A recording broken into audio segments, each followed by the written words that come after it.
Thomas Terrier, bonjour. Bonjour à toutes et à tous. Présentez-nous votre invité du jour. Eh bien, nous accueillons aujourd'hui en mairie le docteur Charles Mercier-Guyon, médecin des sports, bien connu sur Annecy puisque c'est le responsable de la cellule Covid et antérieurement le responsable médecin des sports. Il se présentera lui-même pour nous parler de cette reprise après la période de confinement. Docteur Mercier-Guyon, bonjour. Bonjour. Merci de votre visite ici à Verrier-du-Lac. Vous êtes médecin du sport, on vous connaît très bien pour ça. Vous êtes également monsieur Covid par rapport à ce qui nous arrive aujourd'hui. Beaucoup de choses ne sont pas encore perçues par nos citoyens.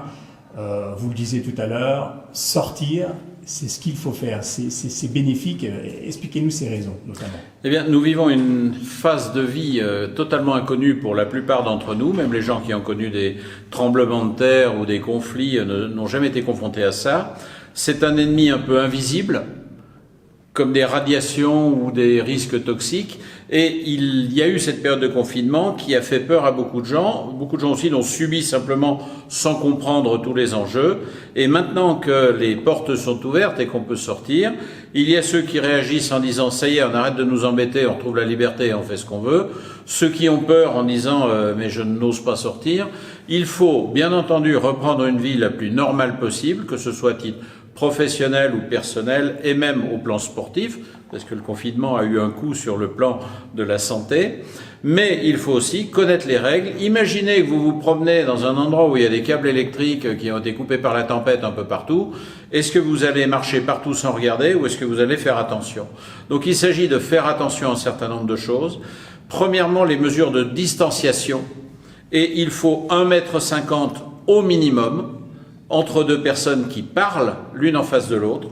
Ça peut être 1 mètre quand on est en côte à côte ou quand on marche ou quand on se promène en vélo, mais il faut cette distance surtout quand on est face aux gens. Le virus peut traverser une pièce de 3 à 4 mètres si on postillonne beaucoup. Donc on apprend à parler la bouche un peu vers le bas, on apprend à mettre un masque dès qu'on est en situation de dialogue, et en extérieur également, on va le mettre pour les mêmes raisons, dans un marché, dans un commerce. Il faut avoir un masque. D'ailleurs, dans beaucoup d'endroits, ça devient obligatoire, par exemple les transports en commun. Ensuite, il faut se rassurer. Si on est une personne âgée, qu'on est un peu craintif, peut-être ne pas sortir tout seul les premières fois, se faire accompagner par un proche et retrouver un peu ses habitudes de vie. Les gens découvriront des choses curieuses, comme par exemple la queue devant les commerces avec un espacement. C'est une bonne chose de s'y habituer tout de suite. Ça durera probablement un certain temps, mais ça n'empêche pas, quand on est en activité de balade, de détente, de pouvoir bouger et faire beaucoup de choses qui sont nécessaires pour retrouver notre équilibre de vie et de santé. On redisait aussi, se remettre au sport, ça reste une bonne idée, mais de manière prudente et pas de manière agressive. Oui, nous observons actuellement une aggravation sérieuse des accidents traumatiques. Les gens ne savent plus faire du VTT. Les gens n'ont pas retrouvé leur marque en termes d'équilibre, par exemple pour de la course en terrain accidenté. Et le petit chemin que je connais bien dessus, entre le col des Contrebandiers et Verrier, va avoir son lot de chevilles tordues et d'entorses de genoux dans les semaines qui viennent, parce que les gens ont perdu un peu ces réflexes. Donc il faut en profiter pour en sortir par le haut, se remettre à une gym d'entretien, ne pas hésiter si on est fragile à faire quelques séances de kiné, et de se remettre en forme progressivement, comme après un gros accident corporel qu'on aurait eu. Quand on s'est pété un genou ou un fémur, eh bien on ne va pas s'y remettre tout de suite. Il faut imaginer la reprise d'activité comme prudente, progressive, et puis à la recherche de ses sensations, s'écouter et écouter son corps. On met le masque dès qu'on est en situation de conversation face à quelqu'un. On a tous le petit flacon de gel à proximité dès qu'on a tripoté des choses. On n'oublie pas le savon et l'eau. Se laver les mains fréquemment, notamment pour les enfants, est un geste plus efficace que le gel hydroalcoolique. Le gel hydroalcoolique est là quand on n'a pas d'eau, pas de savon. Et puis également faire attention au plan du masque, à le mettre comme il faut. Si c'est un masque lavable, à l'entretenir. Avec deux, on peut faire un relais de les laver l'un après l'autre. Mais il faut se protéger dans les semaines qui viennent. Nous sommes déjà en train d'observer un petit frémissement dans les clusters, ce qu'on appelle les zones de contamination.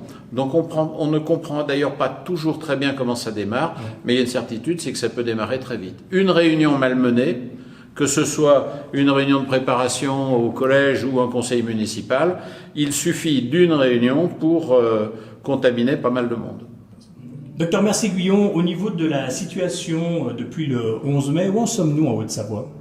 Eh bien, la situation est, comme diraient les militaires, sous contrôle, c'est-à-dire qu'un certain nombre de services de spécialité qui avaient été déménagés ou fermés pour faire de la place au cas de Covid ont retrouvé leur destination d'origine.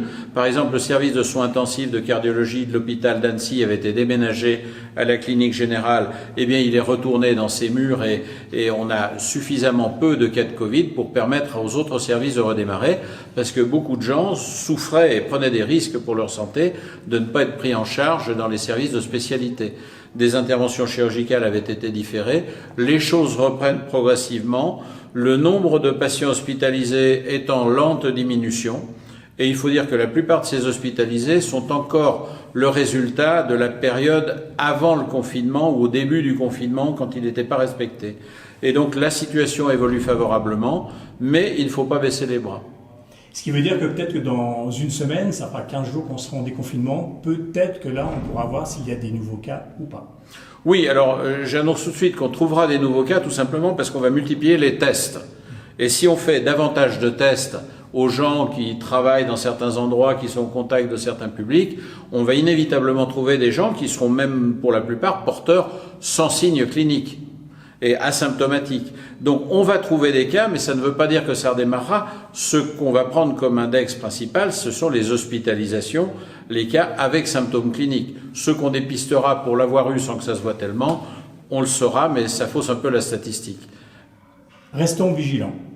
Restons vigilants, il faut trouver maintenant, après une phase de confinement où on disait aux gens « restez chez vous, exposez-vous le moins possible, faites-en le moins possible, ne faites pas tout ce que vous pouvez éviter de faire », on est maintenant à « il faut reprendre » pour des tas de raisons économiques, médicales, reprendre une activité, mais pas n'importe quoi, pas n'importe comment, avec surtout cette règle extrêmement difficile à tenir, qui est la présence trop proche des gens l'un de l'autre.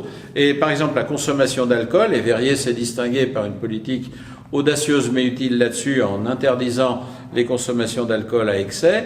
Eh bien, dès qu'on a bu 3 verres, on oublie les distanciations sociales. J'observais en ville à Annecy des gens qui se reprenaient dans les bras, etc. Après 3 canons, ils oubliaient toutes leurs bonnes résolutions. Docteur Mercier-Guyon, en tous les cas, merci de votre visite ici à Verrier. Vous revenez quand vous voulez, bien évidemment. Merci à vous.